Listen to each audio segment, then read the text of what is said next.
welcome back to the Georgia Karting Complex. I'm your host, Phil DeMar, bringing you all the action from the first race of the Maxxis Mid-Atlantic Dirt Series race here. One of the most prestigious series on the East Coast. Past winners to include Daytona 500 winner Trevor Bayne and former NASCAR driver Hermie Sadler, who will be racing with us here tonight. Also racing with us here tonight, he's an active duty member in the Army. He owns his own race team, Big T Motorsports. He grew up on a family farm in Potomac, Illinois, where he still is involved in some of the operations there from time to time. And I'll tell you what, folks, he is a hard-working man. He raced in Loris, South Carolina at Southern Cartway last night. He'll be racing here tonight, and then he'll be heading back to Florence, South Carolina tomorrow night to race again. That's a hard-working man, a very busy man. Tony Big T Spain, welcome. How you doing? Yeah, Phil, we try to stay pretty busy. Glad to be here. We'd race 5 nights a week if I could find a way to do it. But I'll tell you what, this isn't work, man. This is fun right here. And, a bad day at the racetrack is still better than any day at work. Well, I can't argue with that, Tony. Like I said, he is favored to win the Rookie of the Year here in the Maxxis Mid-Atlantic Dirt Series. But let me tell you what, he is no rookie. He is no rookie to this sport. He's been around for a while. He's had good runs at places like Daytona, Clay City, Crossroads. But I believe it's the first time he's ever raced here. Is that right, Tony? Yes, Phil, that is correct. We've never been here before. We've raced at similar places, like said Crossroads, very similar to this place, and we've been online looking at video of different races from here, so we kind of try to get a feeling of what to expect. We tried to get a race in at Crossroads before here, but it didn't work out. It got rained out on us, so that's unfortunate. It's my understanding that you have a new crew this year, your crew chief leaving you last year to go on to bigger, better things. But I want to go over some numbers here. Since 2010, you have 19 wins, 54 top 5s, 66 top 10s, 33 heat race wins, and 17 pole positions. I would say that's a pretty good era. What do you think? I would say it's a pretty good start. We hope to accomplish a lot more. We don't have a series championship. It's something that I want, and that's something that we're going to try to do this year. We've never actually raced in the series. Never really had the budget to do it. Still don't have the budget to do it, but we're gonna try to do it anyways. Yeah, this is your 3rd season owning your own team. Does it get any easier, Tony? Well, there's really nothing easy about owning your own team. It takes a lot of time, it takes a lot of money, a lot of sacrifice. Many times you got to sacrifice a lot of your time and even relationships with loved ones and stuff at times. You can't just go out and hang with friends and be at places where you probably should be because you got stuff to do in the garage. So, a lot of things come unwound in that area, but plus you got to find the money to keep racing. It gets harder all the time. You got 2 a.m., 3 a.m. nights in the morning, and then you're going to the track, trying to make ends meet it's just, good sponsorship helps, and right now we're lacking in that category. That is correct. You are looking for sponsorship actively right now, is that correct? Yes, that is correct.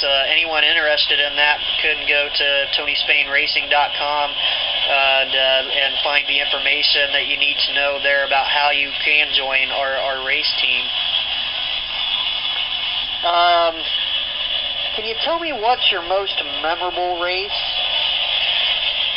Most memorable race? Well, I hope there's a lot more memorable races in the future, but I'm going to have to say 2009, the Sandy Hook race in Street, Maryland. definitely has to be up there. You know, we coming off a pretty bad accident, completely destroyed a cart at Cumberland Furnace, Tennessee. I was hurt pretty bad. I had bruised ribs, real hard to breathe, bruised hip, sprained ankle. Really had no business racing at all, and went against everybody's wishes. Got back in the car. You know, they taped me up, taped my ribs up, put me in there. Should have never been in the car, but you know, it's a tough track when you're not hurt. But we came out there and we took the pole, and then we won the thing. You know, so that was a real memorable moment for me. Tony, was it hard to get back in the car, in the driver's seat after that accident? You know, any fear factor come into there? No, it wasn't hard to get back. In fact, that's what I wanted to do. You know, I wanted to prove that I could do more than just walk away from a crash. You know, so you got to come back. You have to come back, and you have obligations as sponsors and fans to come back. So, you know, it's what I wanted to do. I worry about the day I can't come back. You know, what am I going to do when my body says, you know, it's time to sit down and you can't do it anymore? That's what really scares me. You know, unfortunately, you really can't race forever, even though I probably will try to. Let's talk about fear for a second. You know, these carts are a lot faster than they used to be. Racing's getting faster on every level. You've had a few accidents last season that looked pretty bad, flipped one over end. But, you know, the fear factor isn't just in carts. It's all the way up in the top division. If you remember last year, IZOD IndyCar Series driver Mike Conway made headlines when he admitted to fear about racing on the ovals and walked away telling car owner A.J. Foyt that he just couldn't race the ovals anymore because he was scared. What's your thought on that? And tell me, why do you do this? Because, you know, you could get seriously hurt or even killed doing this sport. Why would you do it? Well, Phil, let me first say that I have the greatest respect for Mike Conway making that decision and admitting his fear to walk away. You know, there really is no room for fear inside a race car at any level of competition. Fear will get you or someone else seriously injured, you know, or worse. So your mind has to be prepared. I mean, this game is so mental. Everything, it's just so mental. You have to be prepared to get in the car.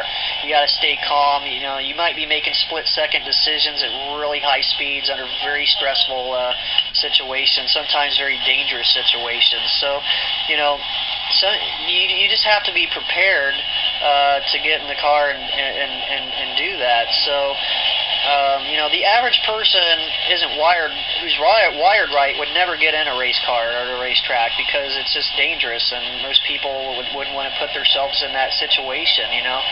But for the rest of us that do, we know the risk, and we're willing to accept it. So it's a dangerous sport, and, you know, why do I do it? Well, you know, I don't know. It's fun, I guess. You know, it's like a drug. You know, I can't get it out of my system, you know. But I don't know. I could have been killed in Iraq or Afghanistan just as easy. So, you know, might as well do something that you love, you know. If I die doing this, you know, that's not a tragedy. A tragedy is a guy that lived his whole life wishing he had done something or tried something, but ended up not doing it, you know, and ended up doing something he hated his whole life. So that's what I consider a tragedy, and I don't want to be a tragedy. So you're not scared of death? Well, you know, it's not something I concern myself with, you know, or worry about. I don't know. I don't think about it too much, I guess. I think we're all scared of the unknown of death, probably, is what we're really scared of. But I also think, you know, to fear death is to fear life, and, you know, death's going to come to us all, one shape or form. So don't let it stop you from living life, you know. Well, I guess that's a pretty good attitude, considering that you are a soldier and on active duty. How long have you been in? Well, I've got 11 years coming up here on the 22nd of March. I'm Sergeant First Class in the Army, assigned to 3rd Army at Shaw Air Force Base. And can you tell me a little bit about why you joined the Army? Well, 9/11 is basically the reason. I had no intentions of ever joining the Army until that day. So definitely 9/11, it changed my life, and my country was attacked, and made me realize that I enjoyed all the benefits of being an American, but had never done anything for it, and I felt that I needed to serve. Have you ever regretted it? Well, no, I try not to spend a whole lot of time in regret, there's really no future in it. So I'm very thankful for my time in the Army. I've made a lot of great friends from all over the country, I got an education about life that you can't find in any textbook or classroom. So I've learned a lot of discipline. It's gave me a lot of discipline. I've learned about duty, honor, sacrifice, and commitment, and I try to take those traits and apply them to my everyday life. So no, I don't regret it at all. Let's talk about the track and away from the track, Tony. I've known you for a couple of years now, and others that know you, they know the real Tony Spain, and they also know the at-the-track Tony Spain, two different people. Some would almost say that you're bipolar in a sense with how different you are at the track and away from the track. The at-the-track Tony is very aggressive, doesn't give much of anything on the track. Unfortunately, many people only know that side of you and think that that's who you are. But the Tony I know is he's still a little stubborn, a little wild, a little crazy. But he's also kind, well-mannered, and a very generous person. I know you do a lot of work for Habitat for Humanity and different charitable organizations, and stuff like that. So I know you're really just a kind of a soft guy, if you will, unlike the selfish, hard-nosed person at the track that a lot of people think you are. Why is that? Be quiet, man. You're going to ruin my reputation. I've worked hard on that. But no, it's true. It's because it's all business at the track. Everything I do here, it's all business. And if I'm playing a practical joke on someone, walking up to someone, putting my arm around them, saying, I'd be like, hey, don't you do that again. I mean it. Don't do it again. He may not know what I'm talking about, and I might not be talking about anything, I'm just trying to get inside his head because, I'm getting inside his head trying to stay for a drink because, the rest of the day, that's what he's thinking about, and he's wondering what I'm so upset about, and I may not be upset about anything, so, that's what he's thinking about instead of thinking about how he's going to race or how his run is going to be, and half the game is mental, so if I can mess with someone's head like that, I think it gives myself the advantage. Tony, it's also said that you don't care who you run over on the track as long as you get to the finish line first. Even fellow competitor and a good friend of yours, Mike D'Amato, once said, and I quote, Tony would wreck his own mom on Saturday for the prize money and then take her to church and dinner on Sunday. Your critics say you cross a line when you say you don't care who gets hurt. What do you think? I don't know who says that. I don't say that. I've never made that statement that I don't care who gets hurt. I've never said it. I don't know. Other people might say that I've said it or think of that about me. That might be their opinion of me. I can tell you it's not true. I do race hard. I stand my ground. If you bump me, you're going to get bumped twice. I'm a competitor, and I'm just trying to do what's best for me and my sponsor.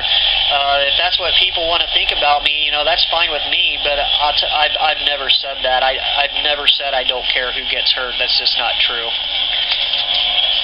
Does it bother you that people have that heartless image about you? Well, Phil, there's a lot of conflict in this sport, and I know that, and that's what this sport's about. It's entertainment, and conflict requires a guy in a white hat and a guy in a black hat, and it doesn't really matter to me which hat I wear, It doesn't matter to me which one they put on me, I'll wear the black hat if that's what they want, I'll wear it all the way to the bank on Monday. They can boo me, they can curse me, or they can praise me. I really don't care. I'll just tip that hat and give them a grin and keep on going. Will the sound of that music means that we have to go to a commercial break. I know you got work to do, Tony. Can you stick around for another 5 minutes, or do you got to go? Yeah, I can stick around for another 5 minutes. That's fine. Yeah, that shouldn't be a problem. All right, we come back from the break. We will be back with Tony Big T Spain. He is the favorite to win Rookie of the Year here in the Maxxis Mid-Atlantic Dirt Series. So we'll be back right after this.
Welcome back to the Georgia Karting Complex in Cartersville, Georgia.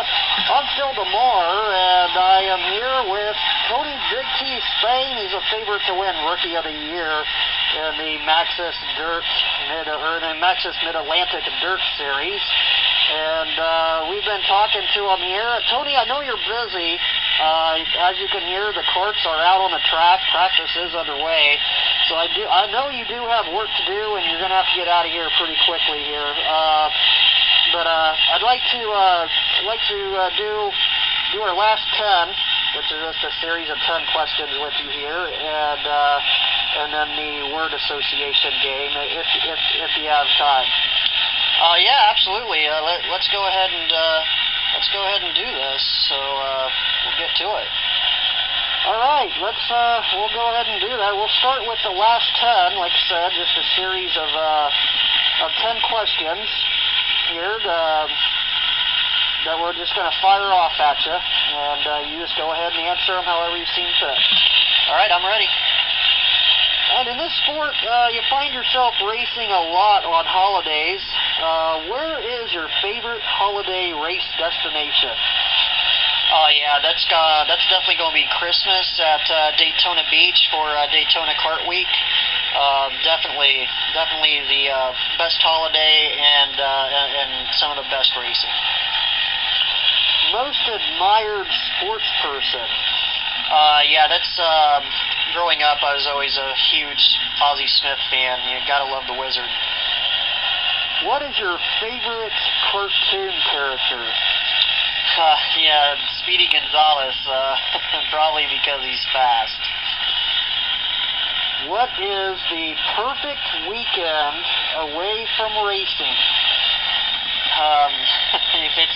If it's away from racing, Phil, it is not perfect. If you had to choose between being honest or nice, what would you choose? I'd rather be honest, Phil, than be nice. I think people respect honesty more than they respect someone who's just nice and fake and not telling them the truth. If money was not an option, what dream car would you have? Oh man, I've always been a Ferrari fan, so I'm gonna have to say something Ferrari. A good choice. Name the 5 artists on your iPod right now. Jamie Johnson, Hank Williams Jr., Johnny Cash, Motley Crue, and AC/DC. Who is the greatest race car driver of all time? Dale Earnhardt Sr. Greatest world leader? Jesus Christ. What's your biggest pet peeve while driving on the road? Yeah. My biggest pet peeve driving on the road is definitely people that drive the speed limit or slower in the left-hand lane and think that the left-hand lane is just a cruising lane or a lane for a Sunday drive. It's not. It's called the passing lane, which means that if you're not making a pass, get out of the lane and move over to the right. That is very true. You know, the road system in this country is really not as bad as people make it seem to be, is it? No, the interstate system is actually very intelligent. It's the people on the road that make it unintelligent. Okay. Well, let's wrap this up. We're going to do a little word and phrase association game. I'm going to say a word or a phrase, and you just say the first thing that pops to your mind. Okay, so a little bit like therapy here, only worse. Oh, come on, T. It's not worse than therapy, is it? Well, I don't know. Therapy's confidential. First thing that comes to my mind might get me in a lot of trouble. Well, we wouldn't want to get you in any trouble. It's all right. I'm ready. Let's go ahead and do this. All right, here we go. We're going to throw 10 words at you. Just say the first thing comes to mind. Go. Fame. Not a goal of mine. Pizza. Beer. Family. Most important. Women. Life's most cherished mystery puzzle. Controversially opinionated. Me. Life. One hell of a ride. Success. What I want. Failure. Not an option. Marriage. Haven't figured that one out yet, Phil. Overrated. Marriage. All right, thanks for your time, Tony. Like I said, I know you got to get to work. Thanks for being here. We've enjoyed having you. And good luck on the 2013 season. Good luck with the Maxxis Mid-Atlantic Dirt Series run. And good luck tonight. Well, thank you, Phil. It's been a pleasure being here. I've really enjoyed it, and I hope you have me back again. All right, that was Big T Spain, or Tony Spain from Big T Motorsports. He is a favorite to win Rookie of the Year in the Maxxis Mid-Atlantic Dirt Series, and they will be racing tonight for $3,000 to win.